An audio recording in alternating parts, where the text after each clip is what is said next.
नमस्कार दर्शकों, आप देख रहे हैं टीएनवी अकेडमी और मैं हूं आपकी होस्ट आकांक्षा। आज हम एक ऐसे इंटरनेशनल स्टैंडर्ड की बात करने जा रहे हैं जिसने आर्टिफिशियल इंटेलिजेंस की दुनिया में एक नया अध्याय शुरू कर दिया है, ISO 42001। लेकिन सबसे बड़ा सवाल यह है कि जब पहले से ISO 27001, ISO 9001 और ISO 22301 जैसे मजबूत स्टैंडर्ड मौजूद थे, तो फिर ISO 42001 की जरूरत क्यों पड़ी? क्या AI इतना खतरनाक हो गया था या कंपनियां इसे बिना किसी नियंत्रण के इस्तेमाल कर रही थी? आज के इस विस्तृत सेशन में हम इन्हीं सभी सवालों का गहराई से जवाब समझेंगे। सबसे पहले AI का विस्फोट। पिछले कुछ वर्षों में आर्टिफिशियल इंटेलिजेंस ने जिस तेजी से दुनिया को बदला है वो अभूतपूर्व है। बैंकिंग में फ्रॉड डिटेक्शन, हेल्थ केयर में डायग्नोसिस, HR में ऑटोमेटेड हायरिंग, सर्विलांस में फेशियल रिकॉग्निशन और जेनरेटिव AI के माध्यम से कंटेंट क्रिएशन। AI हर जगह मौजूद है। अब ये सिर्फ IT कंपनियों तक सीमित नहीं रहा, बल्कि हर सेक्टर का हिस्सा बन चुका है। लेकिन जब कोई टेक्नोलॉजी इतनी तेजी से बढ़ती है तो उसके साथ जोखिम भी उतनी ही तेजी से बढ़ते हैं। AI की शक्ति जितनी अधिक हुई, उतनी ही ज्यादा उसकी जिम्मेदारी की आवश्यकता महसूस की जाने लगी। AI से जुड़ी गंभीर चुनौतियां। AI के बढ़ते उपयोग के साथ कई समस्याएं सामने आने लगी। सबसे बड़ी समस्या थी बायस और डिस्क्रिमिनेशन की। कई AI मॉडल गलत या असंतुलित डेटा पर ट्रेन किए गए, जिसके कारण उनके निर्णय पक्षपातपूर्ण हो गए। कुछ देशों में AI आधारित हायरिंग टूल्स पर आरोप लगे कि वो कुछ वर्गों को अनुचित तरीके से रिजेक्ट कर रहे थे। दूसरी बड़ी चुनौती थी डेटा प्राइवेसी। AI को काम करने के लिए भारी मात्रा में डेटा चाहिए होता है, लेकिन उस डेटा की सुरक्षा और गोपनीयता सुनिश्चित करना आसान नहीं था। तीसरी समस्या थी ट्रांसपेरेंसी की कमी। AI ने निर्णय लिया, लेकिन क्यों लिया इसका जवाब देना कठिन था। और सबसे बड़ा सवाल था अकाउंटेबिलिटी का। अगर AI सिस्टम ने कोई गलत निर्णय लिया तो जिम्मेदार कौन होगा? डेवलपर, ऑर्गेनाइजेशन या यूजर? इन सभी प्रश्नों का कोई स्पष्ट और वैश्विक रूप से स्वीकार्य ढांचा मौजूद नहीं था। यही वो बिंदु था जहां ISO 42001 की आवश्यकता महसूस की गई। जब ISO 27001 मौजूद था तो नया स्टैंडर्ड क्यों? बहुत से लोग ये सोचते हैं कि जब ISO IEC 27001 पहले से डेटा सुरक्षा को कवर करता है, तो फिर ISO 42001 की जरूरत क्यों पड़ी? इसका उत्तर ये है कि AI केवल डेटा सुरक्षा का मुद्दा नहीं है।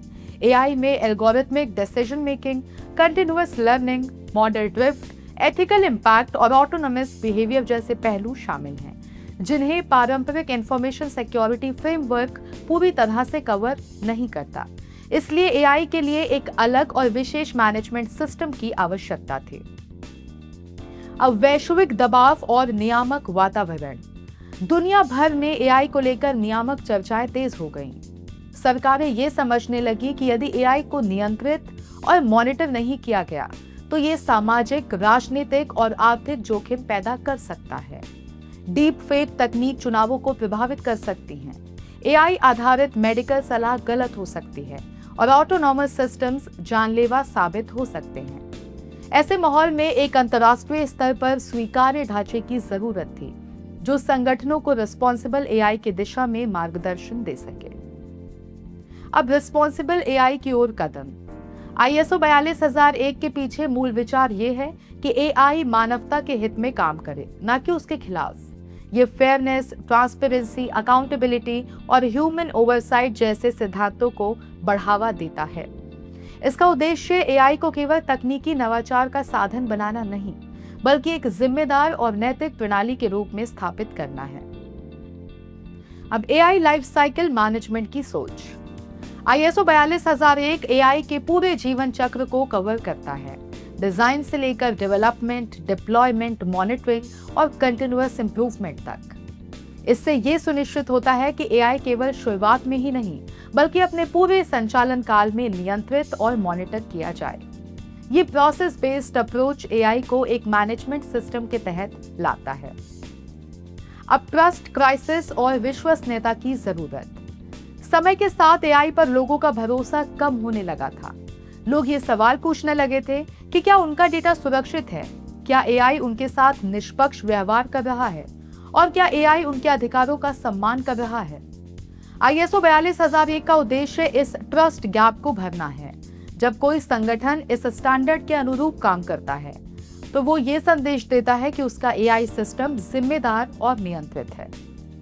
अब हम नजर डालेंगे भविष्य की तैयारी पर। एआई लगातार विकसित हो रहा है। जेनरेटिव एआई, ऑटोनॉमस सिस्टम्स और सेल्फ लर्निंग मॉडल्स जैसे नए आयाम सामने आ रहे हैं। ISO 42001 एक ऐसा लचीला ढांचा प्रदान करता है जो भविष्य की इन चुनौतियों के लिए भी तैयार है। ये केवल वर्तमान समस्याओं का समाधान नहीं, बल्कि आने वाले समय के लिए दिशा प्रदान करता है। डर नहीं, दिशा। ISO 42001 इसलिए नहीं लाया गया क्योंकि एआई खतरनाक है। इसे इसलिए लाया गया क्योंकि एआई अत्यंत शक्तिशाली है और शक्ति को सही दिशा की आवश्यकता जरूर होती है। ये स्टैंडर्ड एआई को रोकने के लिए नहीं, बल्कि उसे जिम्मेदार, पारदर्शी और भरोसेमंद बनाने के लिए बनाया गया है। तो दोस्तों, आज हमने विस्तार से समझा कि ISO 42001 क्यों लाया गया। एआई के तेज विकास, उससे जुड़े जोखिम, वैश्विक दबाव, ट्रस्ट क्राइसिस और रिस्पॉन्सिबल गवर्नेंस की आवश्यकता के कारण। यदि आपकी कंपनी एआई का उपयोग कर रही है या भविष्य में करने वाली है, तो ISO 42001 आपके लिए केवल एक स्टैंडर्ड नहीं, बल्कि एक रणनीतिक आवश्यकता बन सकता है। अगर आपको ये सेशन उपयोगी लगा हो तो इसे शेयर करें और TNV अकेडमी से जुड़े रहें। अगले सेशन में हम समझेंगे कि ISO 42001 को लागू कैसे किया जाता है और इसका सर्टिफिकेशन प्रोसेस क्या है। तब तक के लिए सीखते रहिए और आगे बढ़ते रहिए। धन्यवाद।